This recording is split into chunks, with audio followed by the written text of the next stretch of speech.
Ukraine's defense ministry has again reported death of Ukrainian military in Donbas. The tragedy occurred as a result of shelling of an observation post.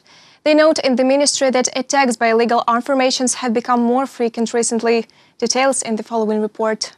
Ukraine has already informed the OSCE about losses in Donbas. The Ministry of Defense says the escalation began right after Ukraine's Security and Defense Council imposed sanctions against certain individuals for financing terrorism.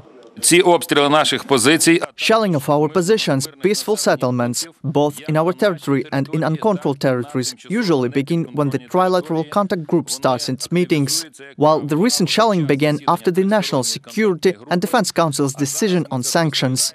Subversive groups are also operating in the rear. A spy who was passing information to the occupation administration of the Donetsk region was seized in Kharkiv city.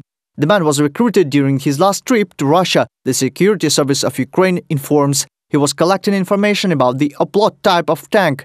All facts of violations of the Minsk agreements, the use of illegal weapons or provocative actions are documented.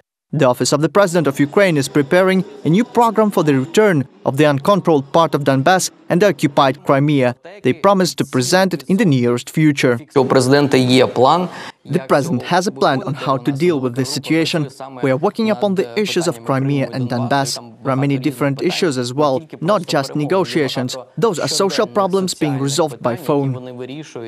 Today is the 212th day of the comprehensive ceasefire in Donbas. The Ukrainian side complies with it, they stress in Joint Forces Operation Headquarters. They also believe that if the silence regime is cancelled, it is likely to lead to an increase in the number of attacks and deaths, reported by Nick Starkov, Ina Mazurkevich, Artem Holub, UATV News.